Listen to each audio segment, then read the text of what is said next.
Welcome to Southwest Arkansas's famous Crater of Diamonds State Park. I'm Glenn Worthington, and I have the biggest news to announce that I have ever shared on my Genuine Diamonds in AR YouTube channel. This morning, for the first time in my long lifetime, and maybe a little longer, the Uncle Sam diamond is now on public display. And the best place it could be displayed is at our nation's museum in Washington, D.C., the Smithsonian Institute. The Uncle Sam diamond, if you aren't familiar, is the largest diamond ever found in the United States of America. And it was found right here at what is now called Southwest Arkansas's Crater of Diamonds State Park. Now, this site has been a state park for 50 years now, and that seems like a long time. The history I'm going to tell you about now goes back 98 years. So in 1924, this was not open to the public.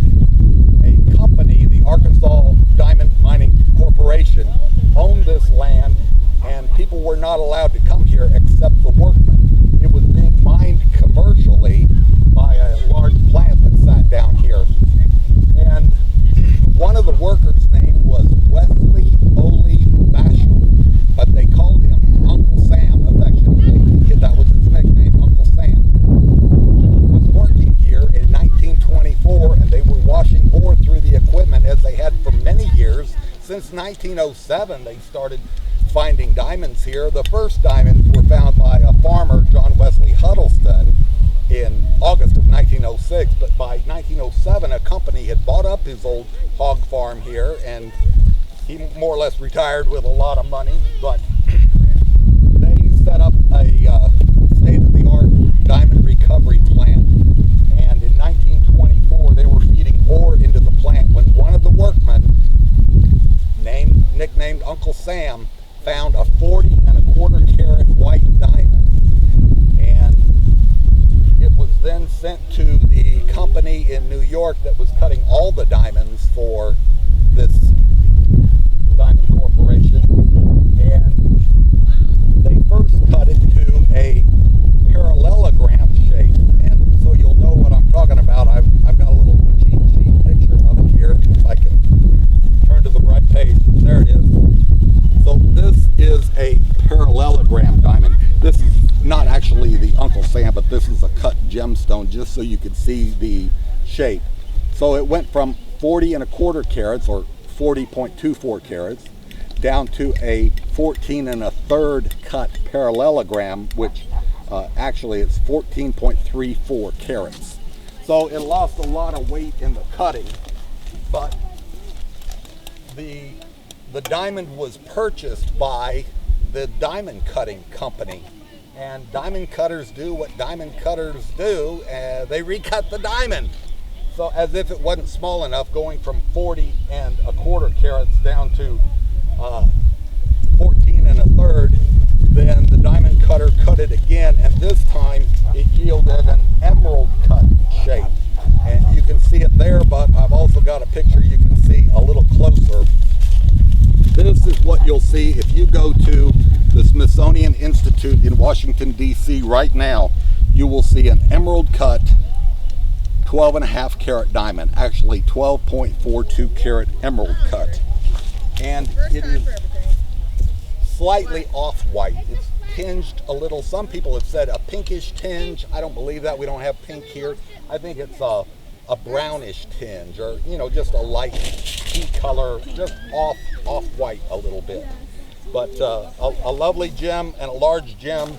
It is the largest uncut diamond ever found in the USA, and it's also the largest cut diamond from the USA ever. And it's on display now, public display. I'm very happy. You can go to the Gem Hall at the Smithsonian Institute in Washington, D.C. As of this morning, a couple of hours ago, they unveiled this. And you think, well, what's the story? Where has it been? Why hasn't it been shown publicly in my lifetime or longer? Well, it went from several hands. The original people, as you can imagine, in 98 years, the original owners passed away, and it was in their estate, and the family then sold it to somebody else. who put it in their estate and just had it for jewelry for themselves. So it was in a private collection. And then that person passed away at 102, and the diamond was sold. And finally, about 3 years ago, Dr. Peter Bach, who was a nuclear physicist, he heard that this national treasure was in a private collection, and he took his own private money and purchased it and donated it to the Smithsonian Institute so it could be put on public display for everybody in the nation to go and see and appreciate this huge diamond that came from right here in Arkansas. Little old Arkansas produced a big diamond like that. Now, a little backstory about Dr. Peter Bach.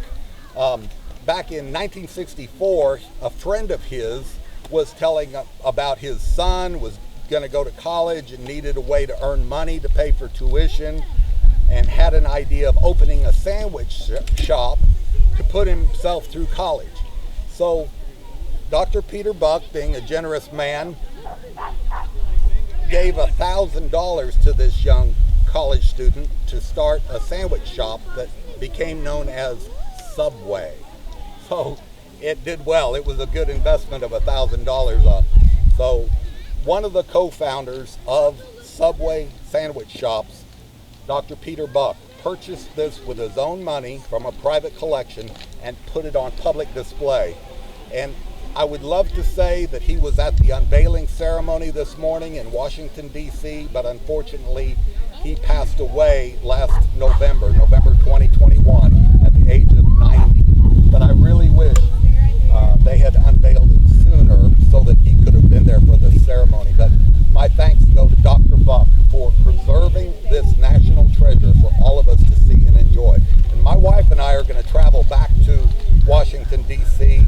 and see the diamonds from Arkansas there. They have many others in a collection. It's called the Riebling collection, and Colonel Riebling was the man who designed the Brooklyn Bridge, and he collected minerals and he collected diamonds from Arkansas. And when Colonel Riebling passed away, his son took his mineral collection and donated it to the Smithsonian Institute. So among the white, brown, and yellow uncut diamonds from Arkansas, there is a 17.86 karat yellow that was found here in May of 1917. And it's on display there, and I'd love to see it. I've seen it in person. My wife and I went to the Tucson Gem and Mineral Show a few years ago, and this diamond was brought there to put on display at the Gem and Mineral Show, and so we got to see it in person. Almost 18 carats, 17.86 carats, and it's uncut. All those other diamonds are in their uncut natural form. This one is cut, and it would be great to see. A friend of mine who's volunteered at the Smithsonian for the last 10 years did a little private investigating, because this was not news until today that this diamond was in their possession. Although they've had it since 2019, they didn't put it on public display because of COVID. They wanted to wait until now. There'll be a lot of summer tourism, and anyway, now they're putting it on public display. But this friend of mine who's worked there for 10 years, I told her, do you know anything? Can you confirm? I've heard rumors maybe the Smithsonian has the Uncle Sam diamond. That would be great. We'd love to have them put it on public display. And she said, well, I don't know, but I'll check into it. And she asked a friend of hers who was going in that next day to volunteer, snoop around, see what you can find. Well, they took a picture of a cabinet, a case, about the size of a grandfather clock, thin and tall, glass front. And it just had a sign on it that said American Diamonds, June 2022. Well, this is June 2022, and they just put the diamonds in it and displayed it today, starting this morning, 10 a.m. Washington, D.C. time. They unveiled the Uncle Sam diamond. Also in that case were two other diamonds. Another diamond from Arkansas was in that case, and I don't know anything about it. Details are really scant and hard to get. Another diamond that was case is a Kelsey Lake diamond. Now, there is another string of diamond pipes on the Colorado-Wyoming border, and one of them that is right on the state line is the Kelsey Lake diamond mine. And it was mined commercially, and they found a big diamond there, and it's on display at the Smithsonian in this case of American diamonds. So there's 3 American diamonds there. So if you get up to Washington, D.C., please go to the Gem Hall and look for the American diamonds, and most of them came from right here at Southwest Arkansas's famous Crater of Diamonds State Park. And you will get to see this cut 12.5 carat white diamond. Oh, something else I want to tell you about that's very special news that just came out. The Uncle Sam was tested by the Gemological Institute of America in Carlsbad, California, and determined to be a type 2A diamond. You might shrug your shoulders and say, you know, what's the big deal about that? Well, there are 2 categories of diamonds, type 1 and type 2.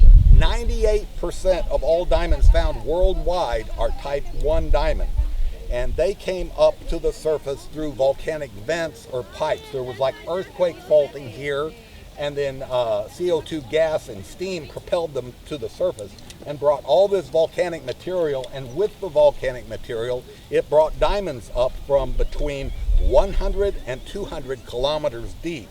And I converted that, and that is the same as 62 to 124 miles deep. So man, the deepest hole man has ever dug is 2 miles deep, and that's a gold mine in South Africa. But we're talking about this came from between 62 miles and 124 miles deep. That's why we have diamonds here. We can't go down and get them, but this earthquake faulting and volcanic action brought them to the surface for it. And for $10 you could pay to get in and search around and find diamonds. They've been doing that as a state park for 50 years now. But type 2 diamonds came up from somewhere between 600 and 800 kilometers deep, and I converted that to miles because I don't know kilometers very well. We're talking 373 to 497 miles deep. Type 2 diamonds have no measurable nitrogen or boron impurities. They are the most chemically pure diamonds and have the highest thermal conductivity. In other words, you put heat on it here and it will conduct that heat quicker than any other kind of diamond because they are so pure. Type 2 diamonds are often colorless or near colorless. They can be slightly gray, a light brown, light yellow, or light pink. Type 2 diamonds are extremely rare. Only 1 to 2% of natural diamonds in the world are a type 2 diamond. And this is the largest cut diamond in the USA, and it is a type 2 diamond. So very rare, very special, and it was found right here in Southwest Arkansas at the Crater of Diamonds State Park.